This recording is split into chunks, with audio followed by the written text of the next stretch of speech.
మనం చరిత్ర గురించి చాలా విషయాలు తెలుసుకున్నాం. రాజుల గురించి, యుద్ధాల గురించి, సామ్రాజ్యాల గురించి. కానీ ఈరోజు మనం మాట్లాడుకోబోయే కథ వాటన్నిటికంటే భిన్నమైనది.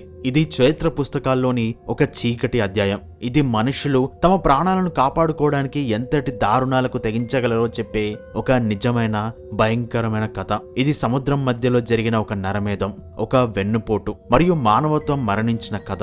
దాని గురించి తెలుసుకోవాలి అంటే మనం 1816వ సంవత్సరంలోకి వెళ్ళాలి. ఫ్రెంచ్ విప్లవంలో రాచరిక వ్యవస్థ పోయి ప్రజాస్వామ్యం అంటే చరిత్రలో మొట్టమొదటిసారి డెమోక్రసీ ఎలా వచ్చిందో మన ఛానల్లో మాట్లాడుకున్నాం. కానీ అదే ఫ్రెంచ్ విప్లవంలో నుండి పుట్టిన నెపోలియన్ 15 సంవత్సరాలు యూరప్లోని రాజులను గడగడలాడించి రాచరిక వ్యవస్థను భయపెట్టి రాజుల మీద యుద్ధాలు చేశాడు. కానీ 1816వ సంవత్సరం నాటికి నెపోలియన్ శకం ముగిసిపోయింది. 1816లో ఫ్రాన్స్ కి కౌన్సిల్ గా ఉన్న నెపోలియన్ యుద్ధంలో ఓడిపోయి సెయింట్ హెలెనా ద్వీపంలో బందీగా ఉన్నాడు. అప్పుడు ఫ్రాన్స్ లో మళ్లీ రాచరిక వ్యవస్థ వచ్చింది. 18వ లూయిస్ కొత్త రాజు అయ్యాడు. లూయిస్ రాజు అవగానే వాళ్ళ పూర్వీకులు కోల్పోయిన కాలనీలను తిరిగి దక్కించుకోవాలని నిర్ణయించుకున్నాడు. అందులో భాగంగా ఆఫ్రికా పశ్చిమ తీరంలోని సెనెగల్ ను తిరిగి స్వాధీనం చేసుకోవడానికి అక్కడొక కొత్త గవర్నర్ ను నియమించడానికి మెడ్యూసా అనే ఒక పెద్ద గర్వమైన ఫ్రెంచ్ రాయల్ నౌకను సిద్ధం చేశాడు. అండ్ ఇక్కడే అసలు సమస్య మొదలైంది.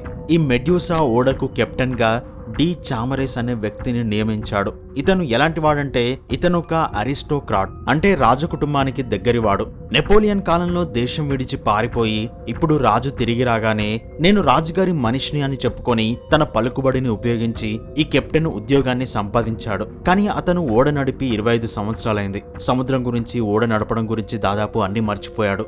జూన్ 1816 మెడ్యూసా ఓడ మరో 3 ఓడలతో కలిసి ఫ్రాన్స్ నుండి బయలుదేరింది. ఆ ఓడలో సుమారు 400 మంది ఉన్నారు. వాళ్ళలో సెనెగల్ కొత్త గవర్నర్, అతని కుటుంబం, అధికారులు, ధనవంతులు ఉన్నారు. వీళ్ళంతా ఎలైట్ క్లాస్.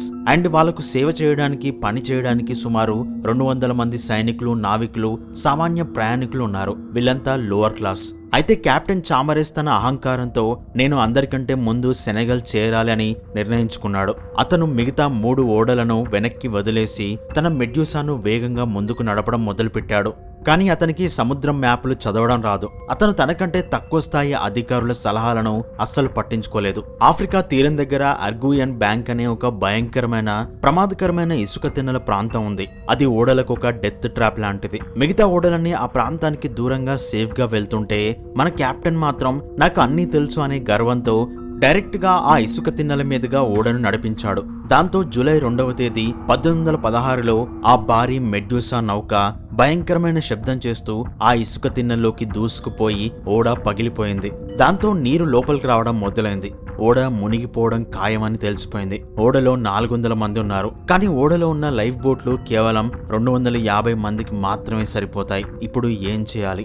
ఇక్కడే మానవత్వంలోని అసలు రంగు బయటపడింది. కెప్టెన్ తో పాటు కొత్త గవర్నర్, అధికారులు, వాళ్ళ కుటుంబాలు, ధనవంతులు అంటే ఆ ఎలైట్ క్లాస్ మొత్తం వెంటనే ఆ 6 లైఫ్ బోట్లను ఆక్రమించేశారు. మేము బ్రతకాలి, మేమే ముఖ్యం అని నిర్ణయించుకున్నారు. మరి మిగిలిన వాళ్ళ సంగతి ఏంటి? ఓడలో ఇంకా సుమారు 150 మంది మిగిలిపోయారు. వాళ్ళంతా సైనికులు, నావికులు, సామాన్య ప్రజలు. వాళ్ళ కోసం ఓడ కెప్టెన్ ఒక అద్భుతమైన ఐడియా ఇచ్చాడు. మీరు కంగారు పడకండి. ఓడ చెక్కలతో, తాళ్లతో మీరందరూ కలిసి ఒక పెద్ద తెప్పను కట్టుకోండి. అది సుమారు 65 అడుగుల నుండి 23 అడుగుల వెడల్పు ఉంటుంది. మీరందరూ దాని మీద ఎక్కండి అని చెప్పాడు. ఆ 150 మంది ప్రాణభయంతో రాత్రికి రాత్రి ఆ తెప్పను కట్టారు. ఆ తెప్ప మీద 150 మంది ఎక్కారు. వాళ్ళతో పాటు కొన్ని వైన్ పీపాలను, ఒకే ఒక్క బస్తా బిస్కెట్లను పెట్టారు. ఆ 150 మంది బరువుకు ఆ తెప్ప నీటిలోకి కుంగిపోయింది. ప్రజలు నడుము లోతు నీటిలో నిలబడాల్సి వచ్చింది. అదొక తెప్పలా లేదు, ఒక చావడానికి సిద్ధంగా ఉన్న వేదికలా ఉంది.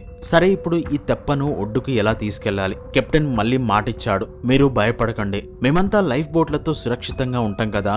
ఆ లైఫ్ బోట్లకు పెద్ద పెద్ద తాళ్లు కట్టి మీ తెప్పను ఒడ్డుకు లాక్కెళ్తాం, మేమంతా మిమ్మల్ని కాపాడతామని చెప్పాడు.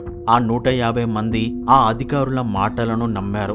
లైఫ్ బోట్లు ముందు వెళ్తుంటే వాటికి కట్టిన తాళ్లతో ఆ తెప్ప వెనక ప్రయాణం చేస్తుంది. కానీ ప్రయాణం మొదలైన కొద్దిసేపటికే ఆ లైఫ్ బోట్లలో ఉన్న అధికారులకు, కెప్టెన్ కు ఒక ఆలోచన వచ్చింది. ఈ తెప్ప చాలా బరువుగా ఉంది.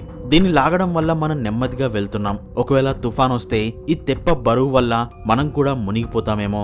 వీళ్ళంతా సామాన్య సైనికులు, కూలీలే కదా, వీళ్ళు చనిపోతే ఏంటి, మనం బ్రతికి ఉండడం ముఖ్యమని అనుకున్నారు. ఆలోచన వచ్చింది, వెంటనే అమలు చేశారు. ఎవరో ఒక అధికారి ఆ తాడును కట్ చేయండి అని అరిచాడు. ఒక్క క్షణం కూడా ఆలోచించలేదు. లైఫ్ బోట్లకు తెప్పకు మధ్య ఉన్న ఆ తాడును కట్ చేశారు. ఆ 150 మంది చూస్తుండగానే ఆ లైఫ్ బోట్లు, ఆ అధికారులు వాళ్ళను నడి సముద్రంలో వదిలేసి వేగంగా ఒడ్డు వైపుకు వెళ్లిపోయారు. ఆ 150 మంది ఆ చిన్న తెప్ప మీద తాగడానికి నీళ్లు లేవు, తినడానికి తిండి లేదు. ఆ ఉన్న ఒక్క బిస్కెట్ బస్తా కూడా గందరగోళంలో నీటిలో పడిపోయింది. దిక్కులేని అనాథల్లా నడి సముద్రంలో మిగిలిపోయారు. ఇక్కడ నుండి 13 రోజుల పాటు భూమి మీద నరకం ఎలా ఉంటుందో వాళ్ళు చూశారు. మానవత్వం సిగ్గుతో తలదించుకునే దారుణాలు ఆ తెప్ప మీద జరిగాయి. మొదటి రోజు రాత్రి అయింది. తెప్ప మీద 150 మంది నిలబడ్డానికి కూడా చోటు లేదు. ఒకరినొకరు తోసుకుంటున్నారు. ఆ రాత్రి ఒక చిన్న తుఫాను వచ్చింది. తెప్ప అంచుల్లో ఉన్న సుమారు 20 మంది ఆ అలలకు, తోపులాటకు తట్టుకోలేక సముద్రంలో పడిపోయి చనిపోయారు. కొందరు ఈ నరకం చూడ్డం కంటే చావడం నయమని కావాలనే సముద్రంలోకి దూకి ఆత్మహత్య చేసుకున్నారు. రెండో రోజు తెల్లారింది. తెప్ప మీద ఇప్పుడు 130 మంది ఉన్నారు.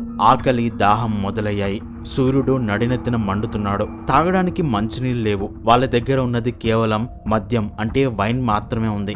ఆకలి కడుపుల మీద ఆ వైన్ తాగడం వల్ల చాలా మంది సైనికులకు మతి భ్రమించడం మొదలైంది. వాళ్ళు పిచ్చిగా అరవడం, గొడవ పడడం మొదలుపెట్టారు. మూడో రోజు నిజమైన నరకం మొదలైంది. కొంతమంది సైనికులు ఆకలికి, మత్తుకు తట్టుకోలేక ఇక మనం బ్రతకం, చనిపోయే ముందు ఈ తెప్పను నాశనం చేద్దాం, అందరం కలిసే చేద్దాం అని చెప్పి తెప్పను కట్టిన తాళ్లను నరకడం మొదలుపెట్టారు. అప్పుడు తెప్ప మీద ఉన్న అధికారులు, వాళ్ళతో పాటు అలెగ్జాండర్ కొరియాడ్ అనే ఒక ఇంజనీర్ అండ్ అతనితో పాటు హెన్రీ సవిగ్నీ అనే ఒక సర్జన్ కూడా ఉన్నాడు. వీళ్ళందరూ కలిసి బ్రతకాలి అని నిర్ణయించుకున్నారు. వాళ్ళు కత్తులు, గొడ్డళ్లు తీసుకొని ఆ తిరుగుబాటు చేసిన సైనికుల మీద దాడి చేశారు. ఆ చిన్న తెప్ప మీద నడి సముద్రంలో మనుషుల మధ్య భయంకరమైన యుద్ధం జరిగింది. ఒకరినొకరు నరుక్కున్నారు, పొడుచుకున్నారు, సముద్రంలోకి తోసేసుకున్నారు. ఆ రాత్రి ముగిసేసరికి మరో 65 మంది చనిపోయారు. ఆ తెప్ప మొత్తం రక్తంతో నిండిపోయింది.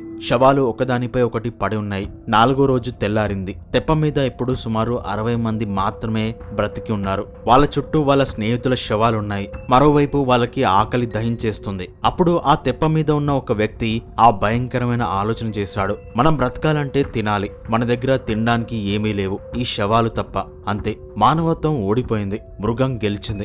ఆకలికి తట్టుకోలేక ఆ తెప్ప మీద ఉన్నవాళ్ళు చనిపోయిన వాళ్ళ మాంసాన్ని తినడం మొదలుపెట్టారు. ఆ సర్జన్ సవిగ్ని శవాలను కోసి ఆ మాంసాన్ని తెప్ప యొక్క తెరచాపకు వేలాడదీసి ఎండబెట్టాడు. ఆకలి మనుషులను నరమాంస భక్షకులుగా మార్చేసింది. 8వ రోజు తెప్ప మీద ఇప్పుడు సుమారు 28 మంది మిగిలారు. కానీ వీరిలో కూడా 13 మంది చాలా బలహీనంగా, గాయాలతో చనిపోవడానికి సిద్ధంగా ఉన్నారు. అప్పుడు తెప్ప మీద ఉన్న బలమైన 15 మంది ఆఫీసర్లు, ఇంజనీర్లు ఒక క్రూరమైన నిర్ణయం తీసుకున్నారు. ఈ బలహీనంగా ఉన్నవాళ్ళు ఎలాగో చనిపోతారు. వీళ్ళు అనవసరంగా మన దగ్గరున్న కొద్దిపాటి వైన్ను తాగుతున్నారు. వీళ్ళ వల్ల మనకు ప్రమాదం. వీళ్ళను మనమే చంపేస్తే మనకు ఆహారం దొరుకుతుంది, మనకు పోటీ తగ్గుతుంది అని అనుకున్నారు. దాంతో వెంటనే ఆ 15 మంది కలిసి గాయపడి బలహీనంగా ఉన్న ఆ 13 మందిని దారుణంగా చంపి సముద్రంలోకి విసిరేశారు.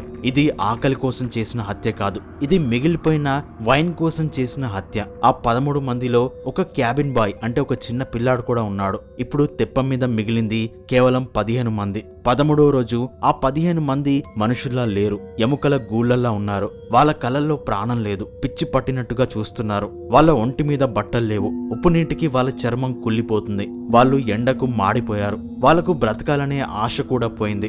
అప్పుడు జూలై 17, 1816 13 రోజుల నరకం తర్వాత వాళ్ళలో ఒకరికి దూరంగా ఆకాశంలో ఒక చుక్కలా ఏదో కనిపించింది. అదొక ఓడ.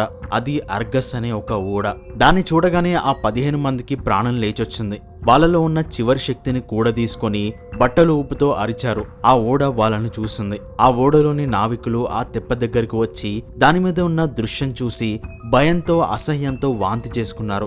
ఆ తెప్ప మీద 15 మంది మనుషులు నరమాంసం తింటూ శవాల మధ్య పిచ్చివాళ్ళలా కనిపించారు.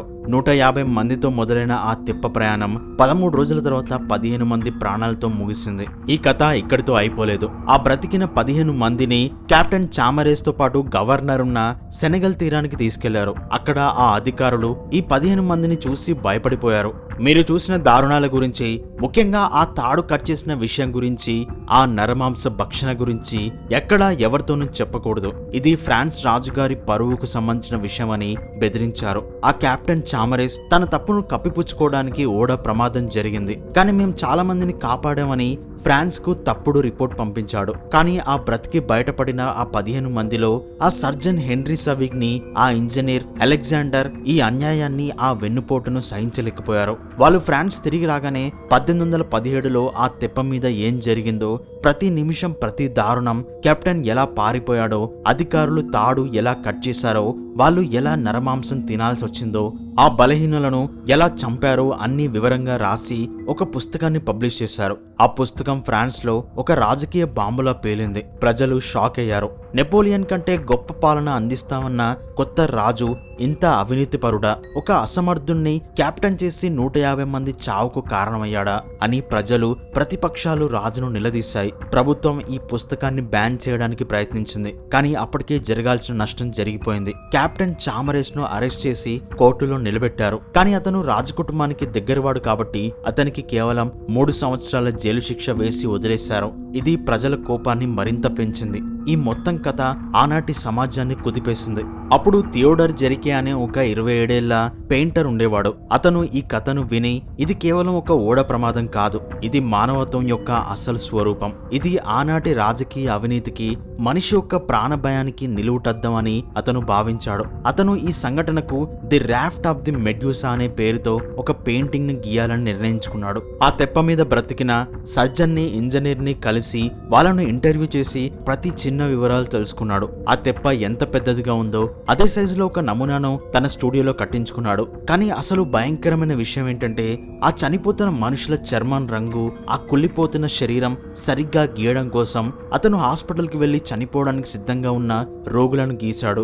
హాస్పిటల్ నుండి చనిపోయిన మనుషుల తలలను, కాళ్లను, చేతులను తన స్టూడియోకి తెచ్చుకొని అవి కుళ్ళిపోతుంటే వాటిని చూస్తూ పెయింటింగ్ వేశాడు. అతను తన జుట్టు మొత్తం గొరిగించుకొని తనను తాను స్టూడియోలో బంధించుకొని 18 నెలల పాటు ఒక పెయింటింగ్ మీద పనిచేశాడు. 1819లో అతను ఆ పెయింటింగ్ ను ప్రదర్శనకు ఉంచాడు. ప్రజలు దాన్ని చూసి భయపడ్డారు, ఏడ్చారు, తిట్టారు. ఆ పెయింటింగ్ ఆ తెప్ప మీద ఉన్న ఆ 13వ రోజును చూపిస్తుంది. ఆ 15 మంది దూరంగా అర్గస్ ఓడను చూసిన ఆ క్షణం కొందరిలో ఆశ, కొందరిలో నిరాశ, శవాలు, ఆకలి, ఆ నరకం మొత్తాన్ని ఆ ఒక్క పెయింటింగ్ లో బంధించాడు. ఆ పెయింటింగ్ కేవలం ఒక కళాఖండంగా మిగిలిపోలేదు. అది ఆనాటి ఫ్రెంచ్ ప్రభుత్వానికి, ఆనాటి అవినీతి వ్యతిరేకంగా ఒక రాజకీయ నిరసనగా నిలిచిపోయింది.